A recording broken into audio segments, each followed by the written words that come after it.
and welcome to another video. This is going to be everything that I got for the last half of June.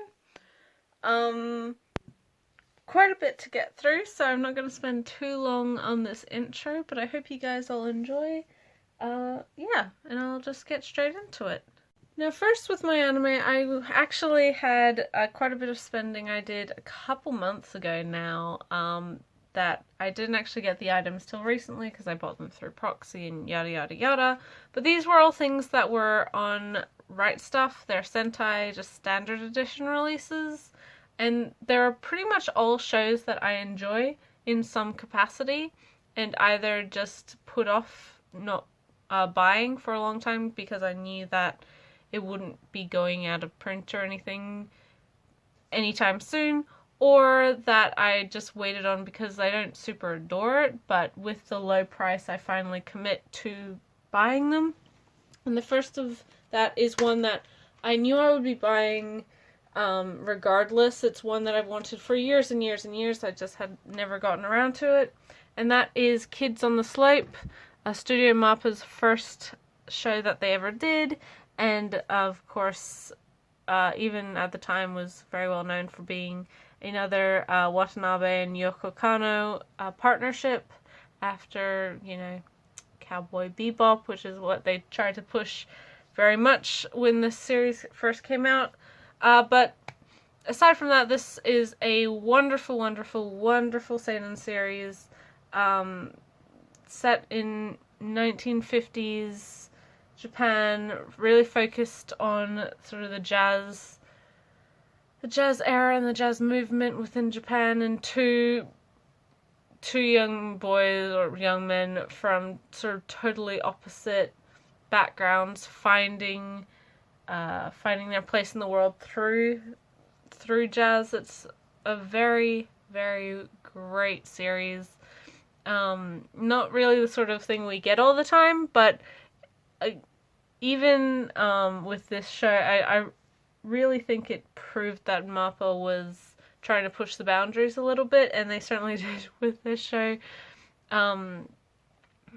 Yeah, so I've been meaning to buy this for years and years. As to why I haven't up until now, it's just been one of those things. And the price that it was on in the Sentai sale or in Right Stuff sale was too good to pass over yet again, so I finally bought it.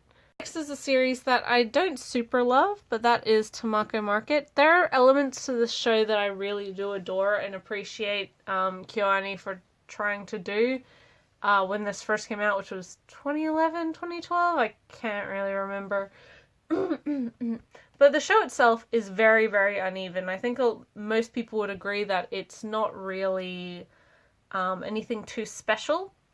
But the reason I've picked it up now, aside from the price, is that Sentai just recently announced the film, which is a direct sequel to this show. And the film I absolutely adore. I think it took the best parts of the show and took out and disregarded the worst parts of the show, frankly.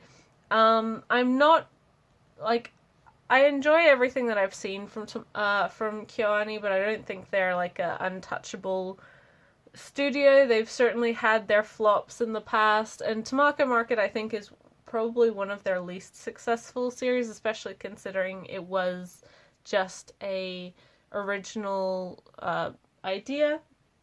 But in saying that, like I said, there's some really, really, really great stuff in here, but it is counterbalanced with a lot of stuff that's just sort of annoying, groan-inducing, that sort of thing. But if you know what you're getting into and if you know what to expect from KyoAni, some of that is mitigated. It's just sort of par for the course.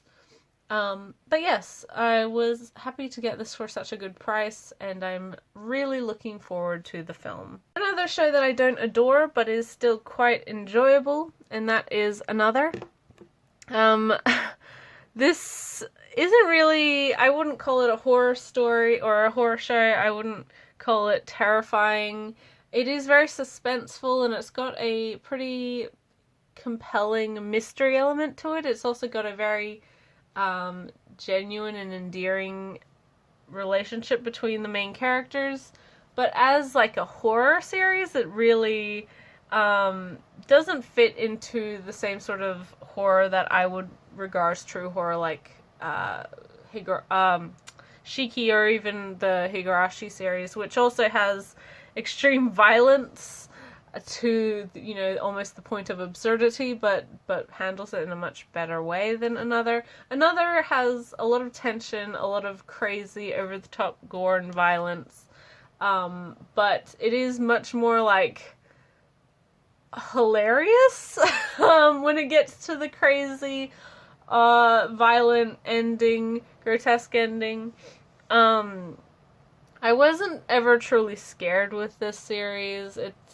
That's not the sort of series it is, and I think if you go into it with those sorts of expectations, you'll be let down.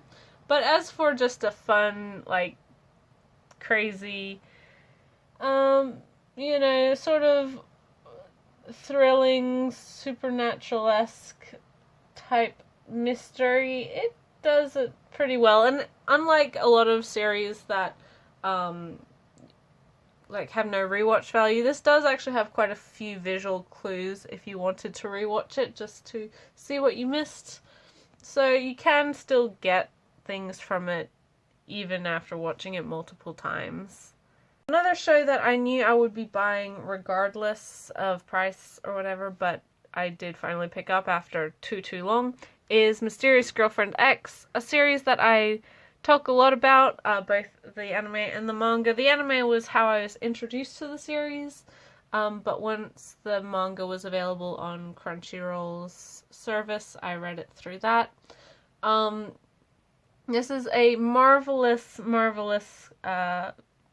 somewhat coming-of-age romance story that really focuses on that adolescent first love. And although it has sort of a weird premise, sort of gross out premise, don't allow that to dissuade you from watching it. It is much more than what I think its detractors would like to think it is. Again, this is one that I had been meaning to buy for years and years and years at this point, but just never got around to it. And again, with this being a Sentai, just standard Blu-ray release, I decided to wait, and finally it got to a super cheap price. I couldn't, you know, I'd be upset if I didn't buy it at that price, because I'd be happy paying full price for it. Just, it finally gave me the push to commit to it, and I'm happy I have. I'm looking forward to rewatching this. Great character design as well, very reminiscent of eras gone by. So yeah, try this show out if you haven't seen it. I think it's on Crunchyroll.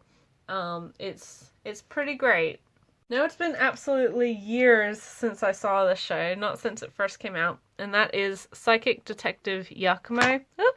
And this was a show that was originally just released on DVD by Sentai back before they were doing subtitle-only Blu-ray releases. This is not a good show. I wouldn't really push it as anything wonderful or marvelous, but it's pretty solid, and I really enjoyed what I remember of it. It was one of those shows that I didn't expect a huge amount from it, and it doesn't exceed expectations, but when it came to the characters and sort of how the story played with what it had, and sort of what they could fit into the show, because it is based off of light novels, I believe, it really did something to attract me to it. I don't know, it hit somewhere really genuine in myself, so I was glad to finally pick this up, because it was something I'd thought about buying on DVD, and just sort of was like, well, maybe they'll release a Blu-ray, and then they did a couple years later, as we all know, and as you can see. But again, just one I didn't pick up until it was very cheap, and, you know, I couldn't keep pushing it off any farther. So, Psychic Detective Yakumo, one that is probably not a show I could recommend to most people. It is very middle of the road. It is more than mediocre, but it's not anything marvelous. Yeah, so don't go into it expecting great things. Next show is a rarity in that I haven't seen this at all, and that is Taisho Baseball Girls, the complete collection. Another series that was released on DVD first from Sentai and then later given a Blu-ray release. This is one that I've been interested in ever since Sentai first released it. It's not, like, I'm not expecting amazing things from it, but it's one that I wanted to try out for a very, very, very long time, and the Taisho era, like, female baseball team setup just seems so interesting. They could do so many things with that, and I'm looking forward to actually sitting down and watching this, because it really has been something I've wanted to watch for a very long time. As for the show itself, of course, I can't say whether it's good or bad. I don't know. But it was one that I was happy to see get a Blu-ray release later. I'm happy that Sentai sort of changed how they did things, but it was smart how they started just dubs. Only things that were dubbed were on Blu-ray, and then once they established themselves again, then they went back and put their back catalog on Blu-ray. I think that's smart, and I'm glad that they did that. But yeah, looking forward to this one. Finally, for anime, we have a couple releases, but they're from the same thing. And that is Part 6 of Space Brothers, Part 7, and Part 8. So that's the entirety of the series that we needed. From episode 65 to 99. This show I adore.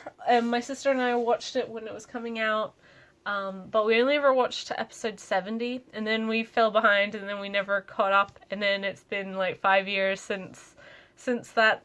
If you don't know what this show is, it follows two brothers who in their childhood see a UFO, and it inspires them to become astronauts, or want to become astronauts in the future. Cut 20 years later, the younger brother is an astronaut. He's been assigned to a lunar-based mission, so he's going to space for the very first time. His older brother has just lost his job. He was an engineer for a car company, and so his brother and his family encourage him to reconnect with his childhood dream of becoming an astronaut. So it really is this following this guy in his early 30s trying to become an astronaut, as well as the people he meets and sort of how the space program and being an astronaut is, like the realities of it. It really reminds me of Planetas in that it's a realistic depiction of space travel and science and the science of like astrophysics and that sort of thing, compared to like just a show set in space or with space elements. There's no aliens, there's no like intergalactic travel. It's not one of those series. It is very down to earth, grounded. I know this show is on Crunchyroll, at least it used to be. The manga is also available on Crunchyroll. It's fabulous. I adore this show, and again, this is one that I've been wanting to finally finish for ages, but never got around to it. And with recent sales, I finally just decided to bite the bullet and complete what I needed for this series. And I hope to finish it soon, because it's been far too long, and I miss it. But very, very, very, very good show. This is one that I never expected to get licensed, but when it did, it really gave me hope for sort of the anime community and how things were going, because it was licensed at sort of a weird time. It seems unlicensable because it's a long show. It's about people in their 30s. It's, it doesn't have any of the bombacity that like most anime have. It doesn't have like a grand villain or anything like that. It's just about someone working towards like their dream of being an astronaut, which is a great story, but not what a lot of people expect from anime. So, yeah. Next are light novels. The first being Vertical's recent release of Nisei Monogatari, Karen B. This book is, of course, the first of two for the Nisei storyline. Yep, I haven't read this one yet, but having seen the show, I know pretty much exactly what to expect. Yep, I don't think I need to convince people to buy or not buy these at this point. If you're a fan of Nisei, then you're probably buying them. I'm glad that these books seem to be doing so well for Vertical. It was definitely a risk, I'm sure, licensing such a large franchise of light novels, especially because they are sort of older, and although Monogatari are very, very popular, it's sort of hard to stay ahead of the curve or to justify like older books being released.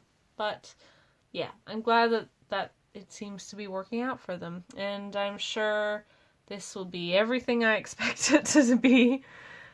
And the other light novel I got this month is one that I've been anticipating for ages, and that is Spice and Wolf Volume 18, Spring Log by Isuna Hasakura.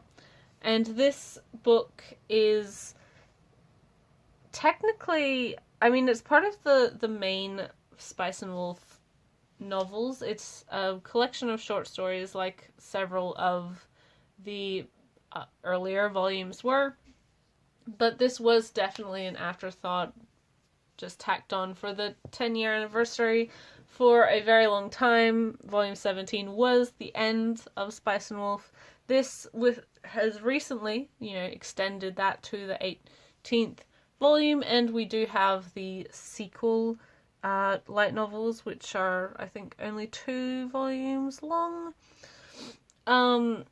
But yes, marvelous. I only got this yesterday, so I haven't actually read it yet. But I'm looking forward to it. I'm a huge fan of Spice and Wolf, I'm sure. If you've spent any time seeing earlier videos of mine, you know that I have all the anime, I have all of the light novels, and I have had them for years and years. I have a whole scale figure. I have the collector, like the 10-year anniversary collector's book before they did their second printing.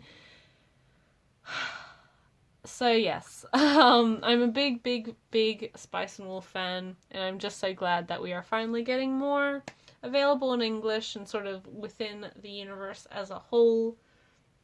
It's a wonderful, wonderful story, and I really encourage you to give it a try, especially if you're not a big fan of light novel tropes as they stand currently. This was a little bit before what is now standard really set into the market. So yes, it is a light novel for fans who aren't necessarily fans of light novels. So yes. On to manga, we're starting with a older release.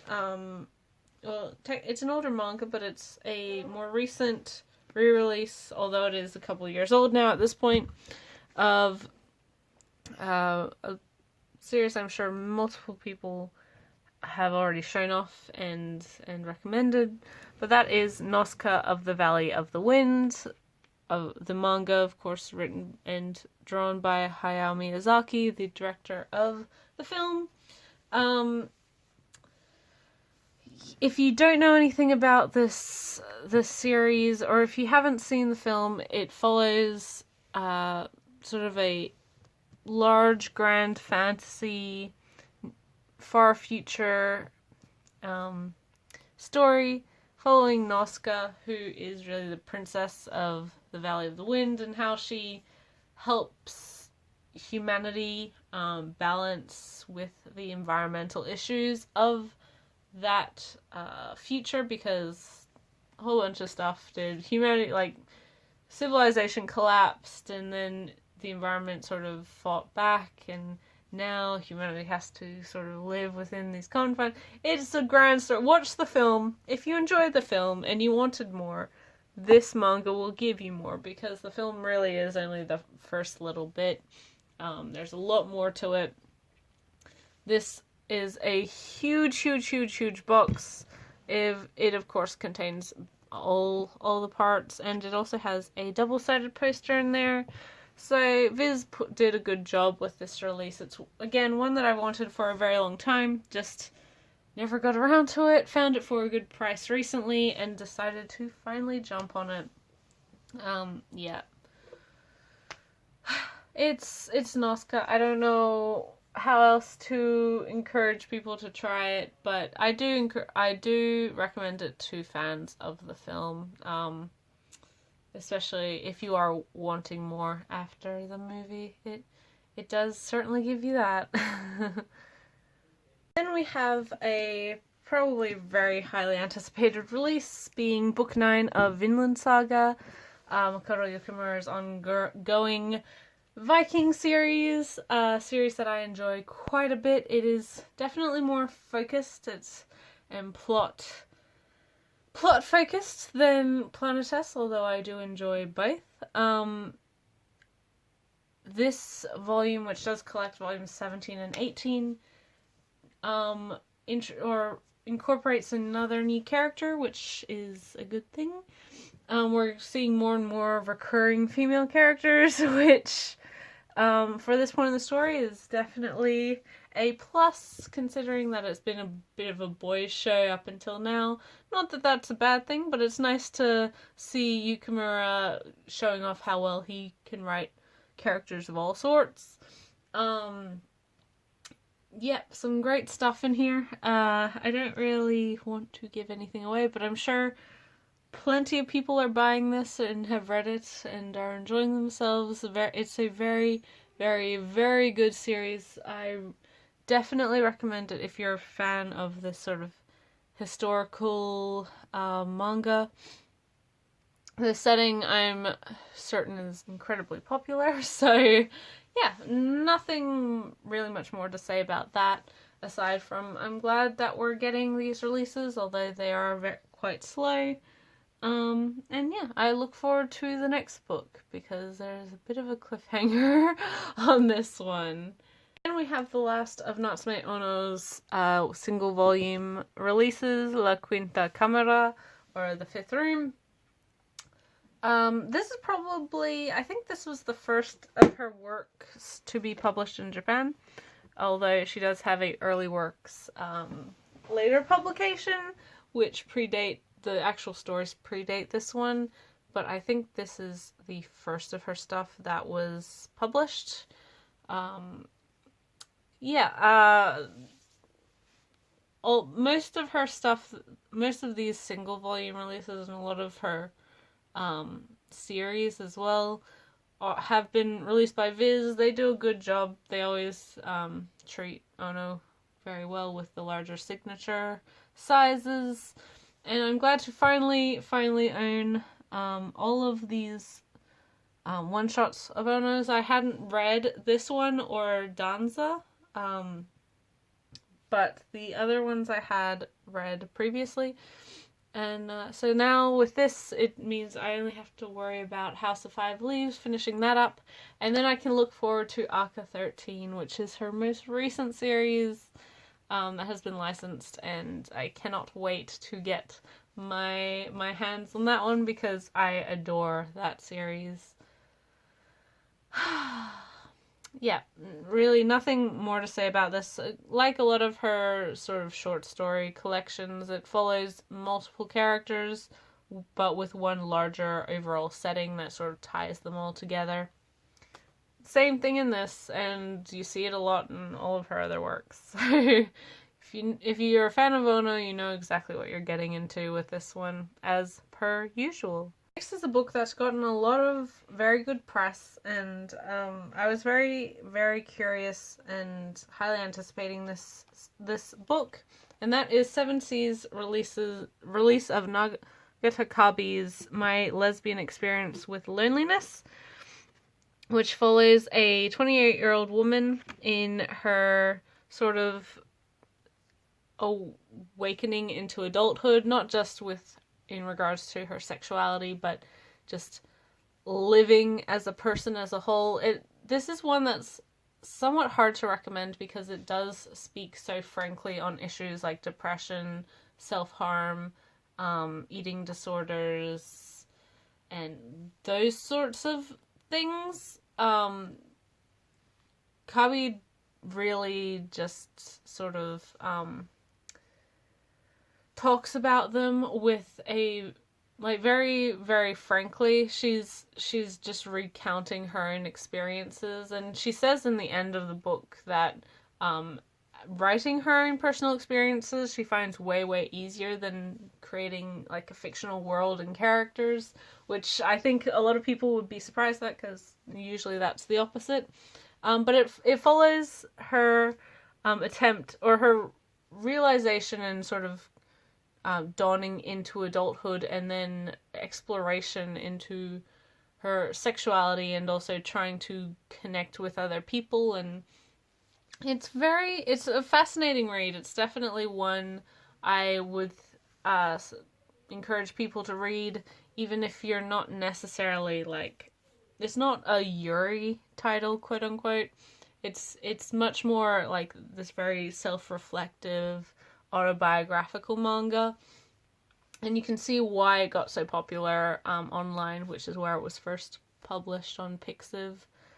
So yeah, it's hard. I would say it would probably be a little bit hard for people, especially young women who sort of have gone through the same sort of thing about that depression, those self like body issues and body image issues.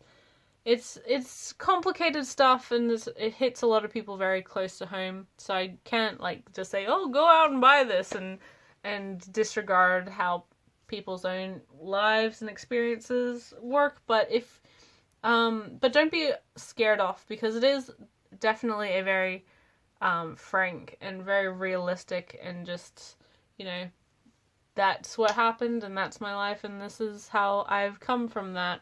It's very, very, very good, and I'm glad to see Seven Seas publishing. I know I said this before, but I'm glad to see Seven Seas sort of expanding their library in all sorts of different ways, because they have been licensing some wonderful titles recently, and I look forward to more of this sort of stuff within the market too.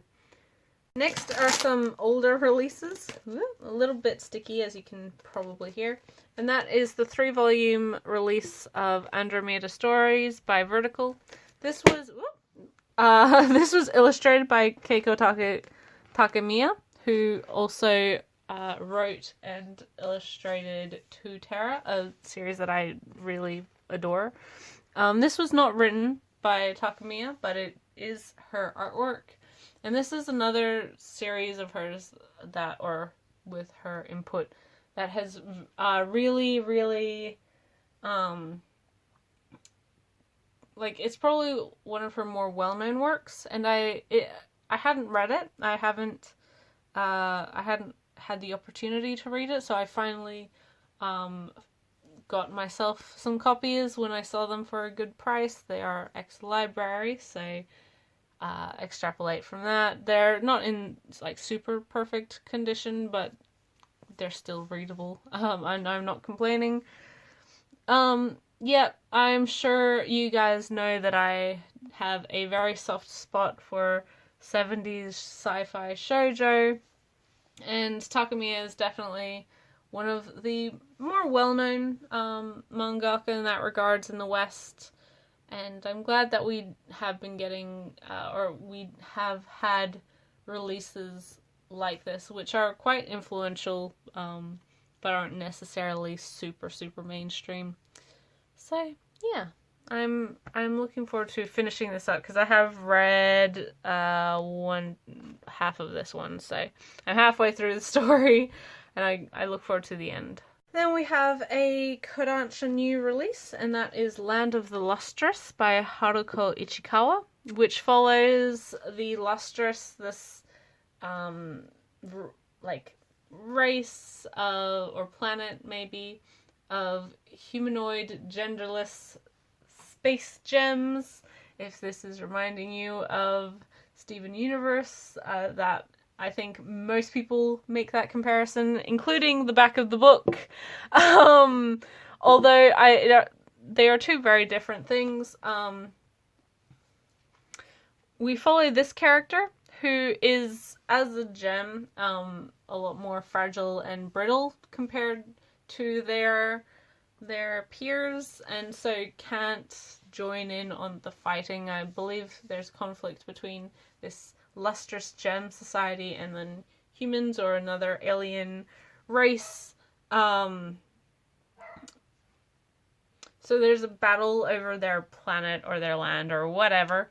But because of their fragility, they can't fight, and so have been relegated to becoming the historian of this world. And it's pretty interesting. It's mainly the story of like finding yourself, finding your role within society when everyone else is doing something else, and you can't fulfill what people expect of you.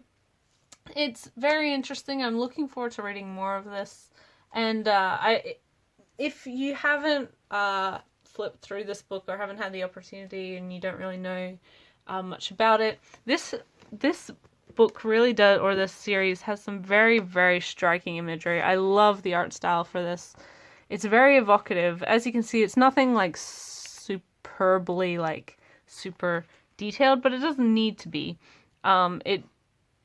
It works in its own unique way, and I'm so glad that sort of a more unique style, more avant-garde almost manga is getting released, and because you guys all know I'm a huge fan of that, and I look forward to volume 2 because this first volume is very, very good. Finally, for manga, we have a yen press release, that being Your Name, written by Makoto Shinkai, but art by Ranmaru Kotone. I really like the Shinkai manga adaptations of his films. I think they always add a little bit more to a movie, because movies always have, set time limits, especially Shinkai films. This is a 3-volume series. The first volume covers probably the first half of the movie, maybe first, 45-50 minutes of the film. If you haven't seen the film, I'm not going to spoil anything, but this book ends on Taki's date. So people who have seen the film should have an idea what I'm talking about. Like all of his manga adaptations, it does expand quite a bit on the body swapping sort of hijinks that goes on that we don't see in the film. It's sort of just implied, which makes this volume very fun. And if you're anything like me, you enjoyed the film immensely. It's probably my favorite of his films. And the novel, I do prefer the novel just as a piece of work. I think the film is marvelous. I think the novel those two hand in hand really are perfect in how they work together. The manga is just a nice little extra, and I will probably be getting the rest of it. I do like to see how the same story sort of translates to various mediums, but as for it being a must-have, I can't really I can't say you have to have this. I would say if you enjoy the film, which most people seem to have done, invest in the novel, because it's very short, but it is so much more, so poetic, so beautiful, whilst the manga is just like, oh, okay, well, we're just telling the story again, but through manga, rather than, a movie.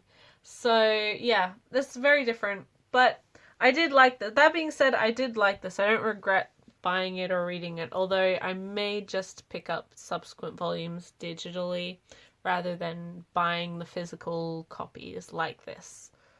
So that's everything that I got for this last half of June. Quite a bit more than I expected, but probably, you know, not my largest haul in terms of manga. It is much more anime than I expected, but I did pay for my proxy, so that makes sense. So I hope you guys all enjoyed. Hopefully maybe you're interested in some of the things I got this month. Lots of interesting new releases, a pretty good bunch of older stuff, and some anime that I'm happy to finally own after being so slow. But yeah, I'll see you in the next video, guys. Thanks for watching as always. Bye till then.